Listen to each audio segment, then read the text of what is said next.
Good afternoon and welcome to Scotland. So we are currently at Channonry Point, hopefully waiting to see some dolphins, but apparently we've come at the wrong time. Best time to be here is an hour after low tide, and we are here at high tide because that's the time we're here. If we'd planned it better, we could have sorted that out, but that's neither here nor there. But essentially we're at the beginning of the North Coast 500. This is our annual trip up to Scotland. Seems to be sort of fairly regularly annual trip up to Scotland, and this time we've actually decided to do the North Coast 500 route properly. But I thought I'd catch you up on the last 3 days because we've had a wonderful journey up. We decided to break it up a little bit more this time. So we left last Friday. We drove up to Tebay. We stayed at Tebay. We've done that before. But on the way we went to RHS Bridgewater, and that was just stunning.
We'd watched the programme on RHS Bridgewater. We'd been regular attendance at RHS Wisley, and it was really quite stunning to see something a bit different. We also had to make a slight detour to go and pick up some gas, because actually we realised, having had this van now for 4 years, we haven't ever changed the gas, which shows the economy of camping gas in here, but it's been brilliant. So we managed to find somewhere to pick up camping gases. So we use camping gas, which is slightly more tricky to get hold of in the UK, much easier in Europe, as opposed to Calagas, which is far easier here but far more difficult in Europe. Both seem to work pretty well. But yeah, that was our journey up, and then we stopped at Tebay, which we've done before. Things have changed at Tebay. If you are planning on travelling up, there was a TV series, and it seems to become far more popular. So last year, we just rocked up, found a spot, pitched up, and then went over to the petrol station to pay. This year, it seems you have to book in advance. We hadn't. Thankfully, they were able to find us a spot, which was, a little bit of a moment, because we hadn't realised, and we'd put Isla to bed and suddenly thinking, we're going to need to wake her up to be able to move the van, but we were okay. do you know, it's a bit weird. It's a campsite on the side of a motorway, but you wouldn't know it, and it's calm and it's quiet and it's in beautiful countryside. However, it is notable how full the actual services are now because of the TV program. And it was the first day of half term. We normally go and get breakfast there. Queue was out the door for breakfast. So we went up to Carlisle, which is about half an hour up the road, and might not even be half an hour up the road. Well, it certainly wasn't far up the road. Went to Pioneers. They did a good breakfast. They might not be in Scotland, but you still get haggis with your breakfast. So that was a good thing. That was a good breakfast. We then carried on. We went to Edinburgh to go and see my friend Ian. So we were going to be staying in Musselburgh. So we went out to Gullane Beach, which is seems to be some debate as to whether it's Gullane or Gullane. The theory seems to be it's Gullane if you're common and Gullane if you're posh. But it was beautiful. Lovely beach.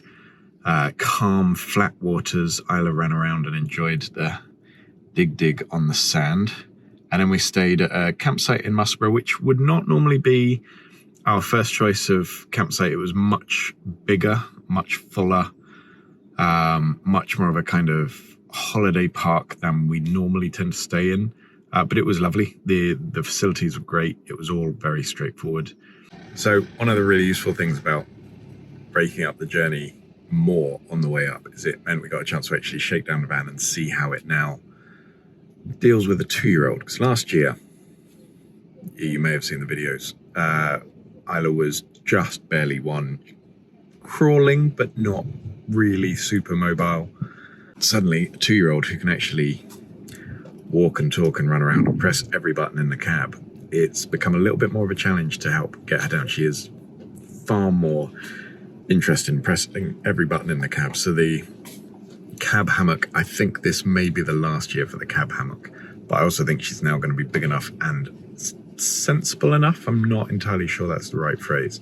But from next year, we'll probably be putting her actually in the roof. So we need to find some way of actually securing the roof to make sure that she can't fall down. So that's the next part of the plan. But it's been really interesting. So we got this van 4 years ago. It's pre-pandemic, pre-staycation madness. And it's been really interesting. When I got it, lots of people thought we were slightly mad for getting a camper van. Everyone we've talked to now wants to know about it, where we got it, what we've got in it, what the fancy tricks it does. And they've become so much more part of the zeitgeist. It is really interesting to see. But it's definitely also harder to just rock up and camp somewhere. That was one of the things we found about Tebay, was there are clearly just far more people using them. So yeah, it's definitely something you need to be aware of. And I think it'll be quite interesting when we do the North Coast 500 to see how busy it is. Because I suspect it's going to be quite busy. I'm hoping we've timed it right. It's last week of May, first week of June, so it's not summer holidays. Hopefully it'll be okay. So we stayed in Musselburgh and then left in the morning. We went to Deep Sea World just outside Edinburgh, just over the Forth Road Bridge, the new Forth Road Bridge. That confused me. Went to the aquarium, Isla's first trip to an aquarium. She did love it. I get that it is slightly intimidating to suddenly be face to face with a shark. I think it took her a while. She was so excited to see the sharks, and then, you're suddenly face to face with a shark. It's understandably a little bit worrying. And then we carried up around the coast. We went to Anstruther, which amazing fish and chip shop, proper old school, brass rails, formica chairs, lightest batter that you've ever had on a piece of fish. It almost felt like tempura. It was truly, truly delicious. And then stopped in at Kingsbarn Distillery. That was quite interesting because we popped in about 6 years ago, before they'd actually made anything that could be called whiskey. Going back there now and seeing how it's developed, and found a bottle of whiskey that I suspect was probably being distilled at around that time. So of course I had to pick that up. Bumping that last night. That was excellent. And then Cambo Gardens. And it seems that the highlights of our trip so far have been the gardens, but Cambo Gardens, one of the most beautiful walled gardens I've ever been to.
Then we travelled up to St Andrews, which was where Emma went to university.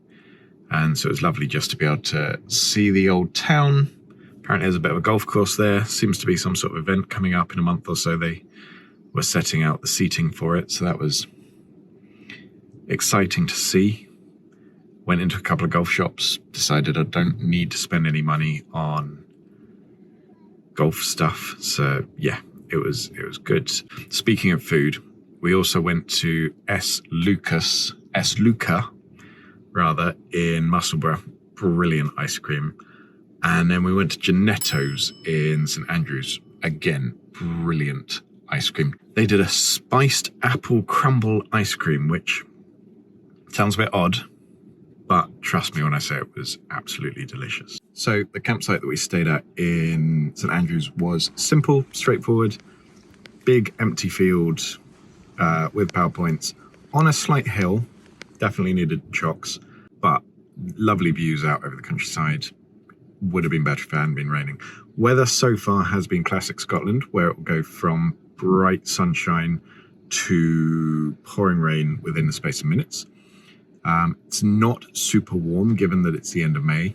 It's sort of 14, 15 degrees, definitely cooler than we were expecting, but hopefully it'll warm up and be lovely. And then yeah, drove up from St Andrews up to Inverness, sort of through Dundee, went to see the outside of the V&A museum. We haven't been in yet.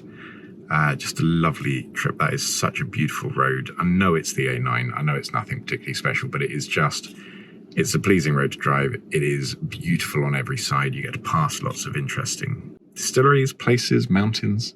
Dalwhinnie, the highest distillery in Scotland that they will try and claim is a benefit to their making a whiskey, but they didn't plan it that way. It just happened that they built it next to a train line and then discovered they were the highest one. And then up to Inverness to see Duncan. And basically that's where you now find us. We had a lovely night last night. We parked up on just a little side lane next to Duncan's house. It was one of the more unusual spots that we've camped in, but it worked pretty well. And then this morning we've had some breakfast and are about to start our North Coast 500 adventure. So we've come up to, like I said, Shannery Point to see whether we can find some dolphins. And the journey starts here. So the next video will be the proper start of the NC500. So thank you very much for watching. Hope that's brought you up to date so far. And join us in the next video for the East Coast and the North Coast 500. There must be an easier way to say that. Thank you very much. Bye-bye.